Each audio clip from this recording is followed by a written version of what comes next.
halik ng halik sa akin. Kasi nalagay. Pero magkaibigan kami nito many years ago. Magkasama na kami. Totoo lang. Si Alan Peter, the father was my friend.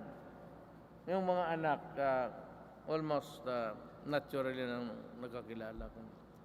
Pia has legislated so many good things for the Filipino. Ito yung sabi ko na ibalik ninyo. Talagang wala kayo, yung hindi kayo malugi. Hindi ka ma-sure yan, yung mga bulador na puro arte lang. Iwasan ninyo yan. Yung walang ginawa kung hindi sabihin mo sa mga tao, wag na lang sa akin. Wag na lang sabihin na matanggalan ng puso yung tao na ang